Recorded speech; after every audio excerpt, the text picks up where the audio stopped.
రాజానగరం నియోజకవర్గం భక్తుల బలరామకృష్ణ అని చెప్పేసి ఖచ్చితంగా జనసేన పార్టీ అభ్యర్థుల జాబితాలో మొదటి పేరు ఆయన నోటెంగా వచ్చింది భక్తుల బలరామకృష్ణ రాజానగరం. అంటే బలరాముడు శ్రీకృష్ణుడు ఇద్దరు ఆ పేర్లో ఉన్నారు. ఇది విజయాన్ని సంకేతం అని చెప్పేసి ఆ రోజు ఆయన చెప్తుంటారు అని చెప్పి నేను అనుకున్నాను. ఆ విధంగా ఆయనకి గ్లాస్ గుర్తు వచ్చింది. కూటమిలో ఆయన ఎమ్మెల్యే అభ్యర్థిగా పోటీ చేస్తున్నారు. అందువల్ల మీరు రెండో బ్యాలెట్ లో గ్లాస్ ఉంటుంది.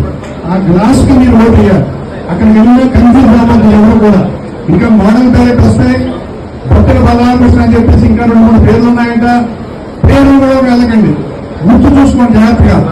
గ్లాస్ గుర్తుంటే అక్కడ చదువుకున్న భక్తుల బలరామకృష్ణ ఆయన మన కృష్ణుడు, దొంగ కృష్ణుడు పక్కన. ఆ పేర్లు మాత్రం మీరు ఎవరు కూడా పట్టించుకోవద్దు. గ్లాసు గుర్తు కేసు గెలిపించాలి.